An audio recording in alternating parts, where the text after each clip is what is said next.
अभी तक हमने जितने भी स्पेसक्राफ्ट स्पेस में लॉन्च किए हैं उनमें से सिर्फ 5 स्पेसक्राफ्ट ऐसे हैं जिनके पास इतनी एनर्जी है कि वो हमारे सोलर सिस्टम के ग्रेविटेशनल पुल से बाहर निकल सकें। इनमें से 3 प्रोब्स ऐसे हैं जो अभी भी काम कर रहे हैं और रेडियो कम्युनिकेशन के जरिए साइंटिस्ट इनके साथ कनेक्टेड हैं। इन 3 प्रोब्स के नाम वॉयेजर 1, वॉयेजर 2 और न्यू होराइजन्स स्पेसक्राफ्ट है और बाकी 2 स्पेसक्राफ्ट पायोनियर 10 और पायोनियर 11 है।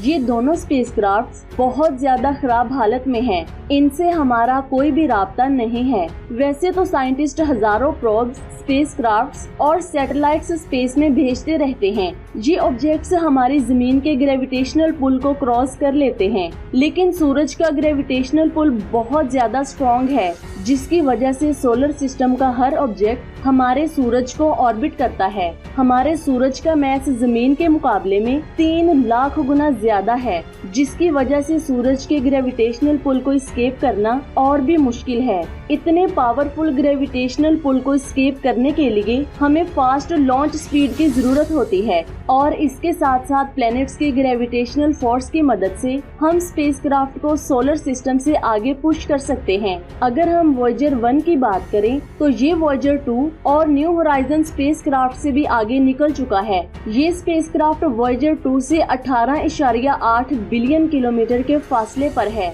और हमारी जमीन से 22 बिलियन किलोमीटर दूर है। और जब से कोरोना वायरस शुरू हुआ था तब से वॉयेजर 2 का नासा के साथ कोई भी राब्ता नहीं हो रहा था। 29 अक्टूबर 2022 को डीप स्पेस नेटवर्क का इस्तेमाल करके वॉयेजर 2 से राब्ता किया गया। यहाँ पर आपके जहन में एक सवाल होगा कि इतनी दूरी पर मौजूद स्पेसक्राफ्ट को हम कैसे सिग्नल्स भेजते या फिर रिसीव करते हैं। असल में इतने ज्यादा डिस्टेंस पर सिग्नल्स को सेंड करने और रिसीव करने में हमें 3 चीजों का सामना करना पड़ता है और वो है डिस्टेंस, टाइम और पावर। स्पेसक्राफ्ट हमसे जितना ज्यादा दूर होगा उतना ही हमारे सिग्नल को डिस्टेंस कवर करना होगा, जिसकी वजह से इस सिग्नल की पावर कम हो जाती है। क्योंकि लाइट सिग्नल्स जब स्पेस में ट्रेवल करते हैं तो डिस्टेंस जितना ज्यादा होगा वो उतना ही स्ट्रेच हो जाती है, जिसकी वजह से सिग्नल में पावर कम हो जाती है। इसका सीधा सा मतलब ये है कि स्पेसक्राफ्ट हमारी जमीन से जितना ज्यादा दूर होगा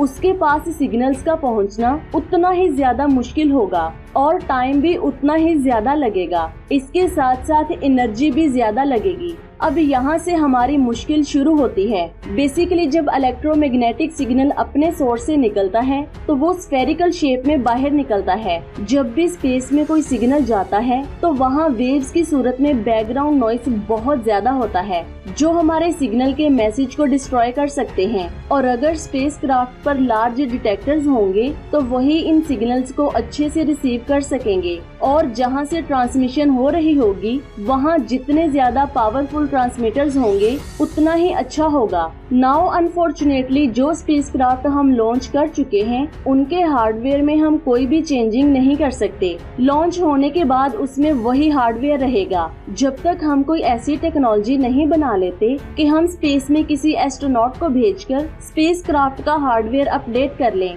ये बात आप जान लें कि वॉयेजर स्पेसक्राफ्ट 1977 में लॉन्च किए गए थे। अब आप लोग खुद ही अंदाजा लगाएं कि किस जमाने का हार्डवेयर उनमें यूज हो रहा है। लेकिन मुश्किल यहाँ पर ही खत्म नहीं होती। ये स्पेसक्राफ्ट रेडियो एक्टिव सोर्सेज से पावर्ड हैं, जैसा कि प्लूटोनियम 238, और ये सोर्स वक्त के साथ साथ डिके होता रहता है, जिसकी वजह से हीट प्रोड्यूस होती है और वो इलेक्ट्रिसिटी में कन्वर्ट होती है। वक्त गुजरने के साथ साथ मटेरियल ज्यादा डिके होता है, जिसकी वजह से स्पेसक्राफ्ट का फ्यूल कम होता है और सिग्नल्स को रिसीव और सेंड करने की पावर भी कम होती रहती है। यहाँ पर एक सवाल आता है, इतनी ज्यादा मुश्किलों के बावजूद इन स्पेसक्राफ्ट से हमें कैसे सिग्नल रिसीव हो रहे हैं? इसका जवाब बहुत आसान है। हम स्पेसक्राफ्ट के हार्डवेयर को अपडेट नहीं कर सकते, लेकिन हम अपनी जमीन पर मौजूद ट्रांसमिशंस और रिसीविंग टेक्नोलॉजी को अपग्रेड करके मजीद पावरफुल सिग्नल्स भेज और रिसीव कर सकते हैं। इस टेक्नोलॉजी का नाम डीप स्पेस नेटवर्क है,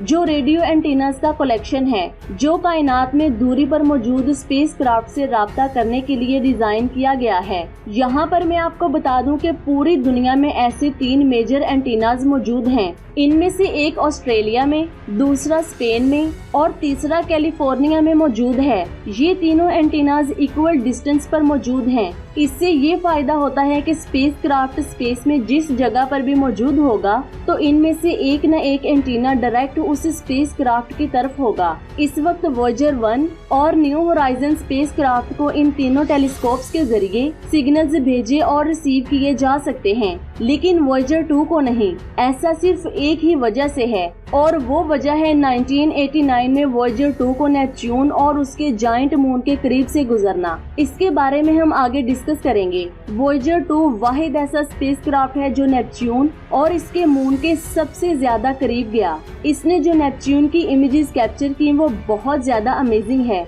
इसमें हम नेपच्यून का रिंग सिस्टम और इसके छोटे छोटे मून्स भी देख सकते हैं। ट्राइटन के क्रायो वोल्केनो और इसकी सरफेस का स्ट्रक्चर भी हमने पहली बार देखा। बस यही वजह थी कि ट्राइटन को इतना क्लोजली देखने की कीमत वॉयेजर 2 को चुकानी पड़ी। जब वॉयेजर 2 नेपच्यून के करीब पहुंचा तो उसे नेपच्यून के नॉर्थ पोल के ऊपर से फ्लाई करना था, लेकिन जैसे ही वॉयेजर 2 ने फ्लाई करना शुरू किया तो उसकी ट्रेजेक्ट्री डिफ्लेक्ट हो गई, जिसकी वजह से वॉयेजर 2 साउथ की तरफ चला गया और जिस पाथ में प्लैनेट्स ऑर्बिट करते हैं वहां पहुंच गया और 31 साल तक इसी पाथ में सूरज के गिर्द ऑर्बिट करता रहा। नासा के डीप स्पेस नेटवर्क में से सिर्फ ऑस्ट्रेलिया में मौजूद टेलीस्कोप को इसके सिग्नल रिसीव हो रहे थे, लेकिन बदकिस्मती से मार्च 2020 में कोरोना भी अपने पीक पर था, जिसकी वजह से इस रेडियो टेलीस्कोप को भी बंद कर दिया गया। इस रेडियो टेलीस्कोप की टेक्नोलॉजी भी 47 साल पुरानी थी, जिसकी वजह से इसे अपग्रेड करने का डिसीजन लिया गया।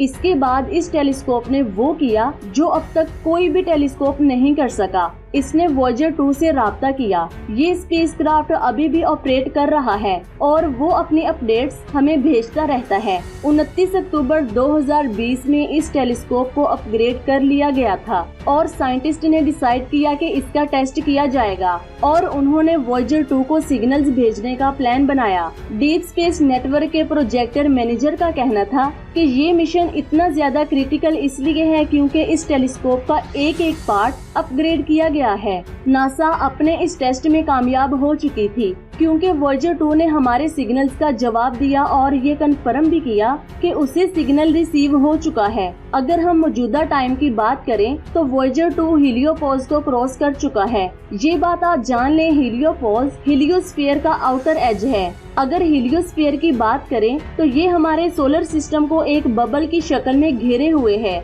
नासा के मुताबिक वॉयेजर 2 के पास सिर्फ इतना फ्यूल बाकी है कि वो सिर्फ 2025 तक ही चल सकेगा। यहाँ पर सोचने वाली बात ये है कि अगर इसका फ्यूल खत्म हो गया तो फिर क्या होगा। दरअसल जब साइंटिस्ट स्पेसक्राफ्ट को बना रहे थे तो उनके पास बहुत कम ऑप्शन थे कि फ्यूल खत्म होने के बाद स्पेसक्राफ्ट के इंस्ट्रूमेंट्स को चलते रहना चाहिए ताकि ये डाटा ट्रांसमिट कर सके। जब इसका फ्यूल खत्म हो जाएगा तो इसके तमाम सिस्टम्स ऑफ हो जाएंगे और ये स्पेस में कहीं न कहीं ट्रेवल करता रहेगा। अभी वॉयेजर स्पेसक्राफ्ट को अल्फा सेंटोरी तक पहुंचने में 40,000 साल लग जाएंगे। 40,000 सालों तक ये टेक्नोलॉजी कितनी पुरानी हो जाएगी इसका अंदाजा आप खुद लगा सकते हैं। फॉर एग्जाम्पल, अगर हम किसी स्पेसक्राफ्ट को फ्यूचर प्रूफ टेक्नोलॉजी के साथ स्पेस में भेजते हैं तो हम 50 या 60,000 साल फ्यूचर प्रिडिक्ट नहीं कर सकते। अब इसका सिर्फ एक ही हल है कि हमें ऐसी टेक्नोलॉजी बनानी पड़ेगी